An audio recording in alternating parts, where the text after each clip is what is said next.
Class 9 କବିତାର ଶୀର୍ଷକ ହେଉଛି ଚନ୍ଦ୍ରଭାଗା। ପୁଣ୍ୟଦୟାତନୁ ତୁହି ନିଷ୍ପାପ ହାରିଣୀ, ପୁଣ୍ୟଦୟାତନୁ ତୁହି ନିଷ୍ପାପ ହାରିଣୀ, ଆହ୍ଲାଦଦାୟିନୀ ପୁଣି ସୌନ୍ଦର୍ଯ୍ୟକାରିଣୀ। ସୂର୍ଯ୍ୟୋଦୟ ତ ବେଳାର ଦୃଶ୍ୟ ଅଟେ ଅବାସ୍ତବ, ଲୋ ଚନ୍ଦ୍ରଭାଗା। ଶାମ୍ବ ପୁରାଣରେ ମହିମା ବର୍ଣ୍ଣିତ, ଶାମ୍ବ ପୁରାଣରେ ମହିମା ବର୍ଣ୍ଣିତ, ଅର୍କକ୍ଷେତ୍ର ପୁଣ୍ୟବଳେ ରୋଗବ୍ୟାଧି ମୁକ୍ତ।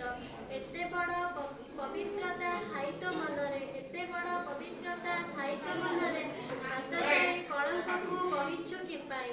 ଲୋ ଚନ୍ଦ୍ରଭାଗା, ତୋ କୂଳକୁ ବୁଡ଼ ପାଇଁ ଲକ୍ଷ ଲକ୍ଷ ଜନ ସମାଗମ, ଲକ୍ଷ ଲକ୍ଷ ଜନ ସମାଗମ। ସଭିଙ୍କୁ ଫେରେଇ ଦେଇ କିପରି ପାରିଲୁ ରଖି ନିଷ୍ପାପୀ ଶିଶୁକୁ? ଲୋ ଚନ୍ଦ୍ରଭାଗା, 1200 ବଢ଼େଇ କୁଳ ଜୀବନ ବଞ୍ଚେଇ ଯିଏ ପୁଣି ସୁବିଶାଳ କୋଣାର୍କର ମାରିଥିଲା ମୁଣ୍ଡି, କଳାକୃତି ଓଡ଼ିଶାର ରଖିଥିଲା ମାନ।